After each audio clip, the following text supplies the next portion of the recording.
Реал может подписать напарника для Кильяна Мбаппе. В Манчестер Юнайтед назревает чистка, жеребьевка Еврокубков. Агуэро готов вернуться в футбол. Обо всем этом и многом другом вы узнаете в этом ролике. А перед его началом я хотел бы попросить вас подписаться на канал, поставить лайк и оставить комментарий. Это очень поможет в продвижении ролика. Также у меня есть телеграм-канал, в котором ты найдешь все актуальные новости из мира футбола и трансляции матчей топовых чемпионатов. Ссылку я оставлю в описании.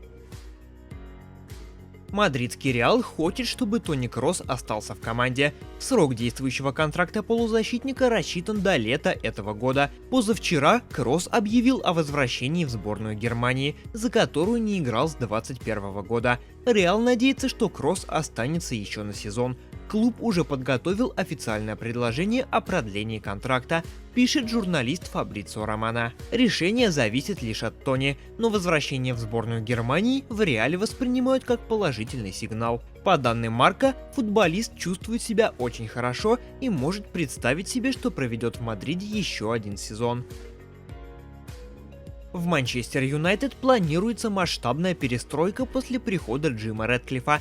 Как пишет ESPN со ссылкой на свои источники, у МЮ есть деньги на покупки летом, но в клубе обеспокоены финансовой ситуацией и не хотят нарушать правила АПЛ. Это может ограничить траты МЮ. Чтобы этого не произошло, клуб сконцентрируется на продаже игроков. За счет этого планирует увеличить бюджет на летние покупки. Под вопросом будущее как минимум 11 игроков Ман Юнайтед.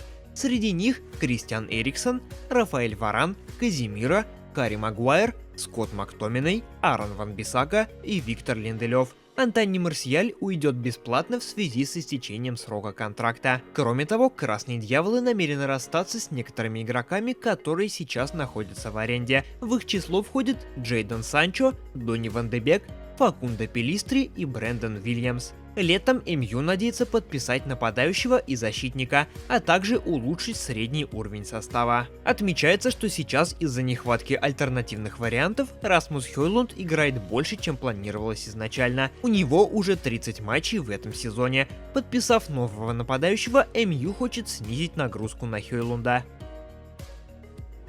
Хаби Алонсо предпочитает поработать в Ливерпуле в случае ухода из Байера. Ранее стало известно, что Ливерпуль и Бавария заинтересованы в назначении специалиста на пост главного тренера перед следующим сезоном. По информации Sky Sport, предпочтительным местом работы для Алонсо в случае ухода из Байера является английский клуб. За ним следует Реал, а третью строчку в условном рейтинге занимает Бавария. Ранее Хаби играл за все эти клубы. При этом тренер может остаться в Ливеркузене еще на один сезон. Он хочет сыграть со своей командой в Лиге Чемпионов в следующем сезоне. Алонсо благодарен клубу и болельщики его любят, сказал журналист Марлон Ирлбахер. Опубликована информация об отступных Эрлинга Холланда в Манчестер Сити. Точные детали контракта неизвестны, но, как пишет The Athletic, в нем несколько пунктов с отступными. Один из них мог вступить в силу этим летом, но перестал действовать после того, как Пеп Гвардиола продлил контракт с Ман-Сити. В будущем активируются другие клаусулы, причем их сумма ближе к 100 миллионам фунтам, чем к 200. Это усложняет потенциальные переговоры между Холландом и Ман-Сити по новому контракту, но стороны все равно готовы к обсуждению этого вопроса. Кроме того, эти пункты будут иметь значение только если сам Холланд захочет уйти. По последним данным, форвард об этом пока не думает. Томас Тухель может возглавить МЮ или Барселону после ухода из Баварии. Планами 50-летнего специалиста на будущее поделился журналист Bild Кристиан Фальк. Томас Тухель хочет вернуться в АПЛ этим летом. Работая в Баварии, он слишком часто говорил, что в АПЛ было лучше. Это не пошло на пользу его работе в Мюнхене. Теперь у него есть шанс вернуться в Англию летом. Манчестер Юнайтед высоко располагается в виш-листе Тухеля. В прошлом Ман Юнайтед и представители Тухеля контактировали время от времени. Если Эрика тен Хага уволят, Тухель точно выслушает предложение. Но Юнайтед не стоит затягивать. У Барса есть шансы на Тухеля, если спортивный директор Деку посчитает его первым вариантом на замену Хави, сказал Фальк. Суд отметил последовательность показаний потерпевшей по делу Дани Алвеса. В постановлении говорится, согласие не только может быть отозвано в любое время, но также нужно для каждой из разновидностей сексуального контакта. Нет никаких доказательств, что заявительница дала свое согласие. Суд считает, что сексуальный контакт состоялся не по взаимному согласию, а также с применением насилия. В постановлении сказано, что для факта сексуального насилия не обязательно, чтобы были нанесены физические повреждения.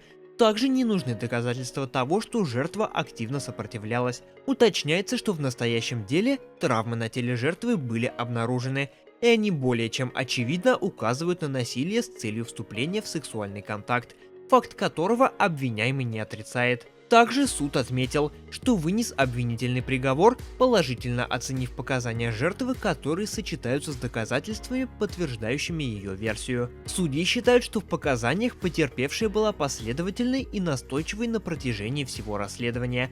Противоречий в них не было.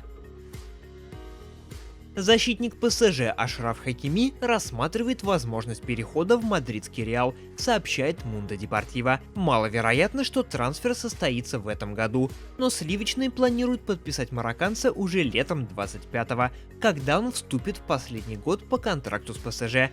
Хакими хочет продолжить выступать бок о бок с Мбаппе. Игроки тесно дружат за пределами поля. Помимо этого, Ашраф хочет снова попробовать свои силы в Мадриде. 13 лет назад он поступил в Академию Кастильи. Хакими не смог закрепиться в Реале и был продан в Интер в 2020 году, а год спустя он присоединился к ПСЖ.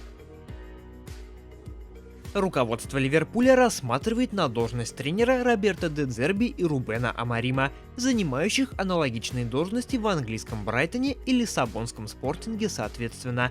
Об этом сообщает журналист Экрем Канур у себя в Твиттере. Он также отметил, что красные начнут переговоры с кандидатами в том случае, если не удастся достичь договоренности с испанским тренером Хаби Алонсо. Наставника Байера также стремится подписать Бавария, объявившая об уходе Томаса Тухеля по истечении текущего сезона.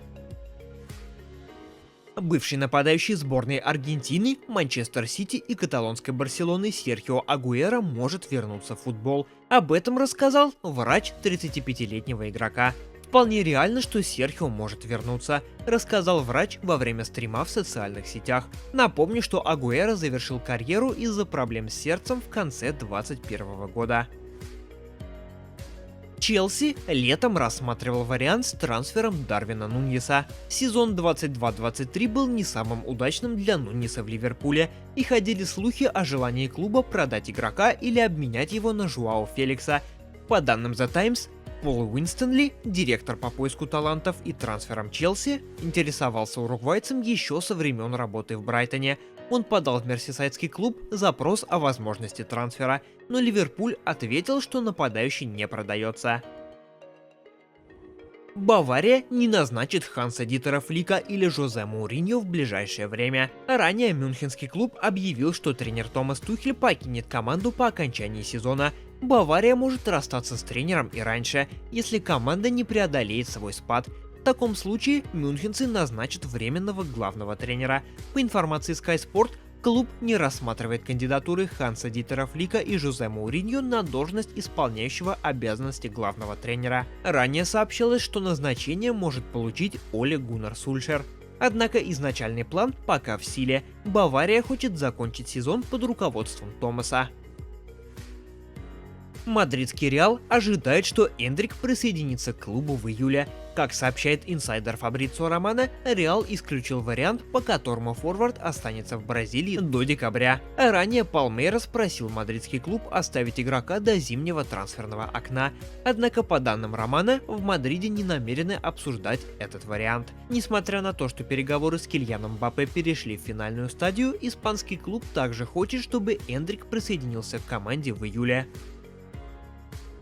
Вчера состоялись жеребьевки 1/8 финала Лиги Европы и Лиги Конференций. Во втором по значимости Еврокубке можно отметить пару Ромы и Брайтона, а также Марселя и Вильяреала. Остальные пары на вашем экране. Что касается Лиги Конференций, то тут выбивается матч Аякса и Астон Виллы. Стадии 1/8 начнутся 7 марта. Пишите в комментариях, какое противостояние вы будете ждать больше всего. Челси готов продать воспитанников, чтобы усилить 3 позиции летом. Как пишет журналист Низаар Кинсела для Evening Standard, Челси может продать Конора Галлахера, Иана Матсена, который сейчас играет за Боруссию на правах аренды, Армандо Брою, выступающего за Фулхэм, и Трево Челабу. Расстаться с этими футболистами могут, чтобы профинансировать покупку нападающего, центрального защитника и левого защитника этим летом. Фабрицио Романо рассказал, как Реал будет выплачивать бонус Кильяну Мбаппе. По данным журналиста, подписной бонус нападающего после перехода в Мадрид превысит 100 миллионов евро. В некоторых медиа появлялась информация о том, что он составит 150 миллионов, но по данным Романо сумма будет ниже. Бонус Мбаппе выплатят не одним траншем. У Реала будет возможность распределить его на 5 лет контракта. Его будут платить вместе с зарплатой, которая у Мбаппе будет на уровне других звезд Реала, например, Джуда Беллингема и Винисиуса Жуниора. Ультрас польской лиги устроили яркий перформанс, даже несмотря на то, что УЕФА закрыл фанатскую трибуну на пару матчей. На фанатке перед матчем Лиги конференций против Мёльде появился баннер с надписью «В этот раз ты победил, УЕФА». Ультрас не пустили на домашнюю трибуну. Туда прошли только дети младше 14 лет. Но вот про центральную трибуну никто ничего не говорил, поэтому прямо перед стартовым свистком те самые ультрас нашли на местах для обычных зрителей и выдали новый баннер. Сюрприз, ублюдки. Явно обращение к УЕФА. УЕФА наказал Легию за массовые беспорядки на групповом этапе. Датский нападающий Манчестер Юнайтед Расмус Хёйлунд пропустит ближайший матч с лондонским Фулхэмом из-за травмы, сообщает официальный сайт клуба. Сообщается, что футболист будет отсутствовать в течение 2-3 недель. Срок восстановления нападающего мадридского Реала Хасселу от травмы правой лодыжки составит 3 недели. Об этом сообщает журналист Фабрицио Романо. По его информации, испанский футболист в полной мере восстановится после мартовского международного перерыва. Хасселу пропустит ответный матч 1/8 финала Лиги Чемпионов с Лейпцигом, который состоится 6 марта. Экс-футболист Монако Жером Ротен заявил, что бизнесмены из Саудовской Аравии задумались о приобретении французского клуба. По словам Ротена, накануне князь Альберт II сказал, что саудовцы, близкие к правящей семье в этой стране, обсуждали с ним возможную покупку клуба, передает издание RMC Sport. На данный момент стороны ждут решения нынешнего владельца, российского миллиардера Дмитрия Рыболовлева. Бизнесмен может продать клуб полностью, либо найдет инвесторов. Встреча Рыболовлева и князя запланирована на апрель этого года. Тогда и станет известна более подробная информация.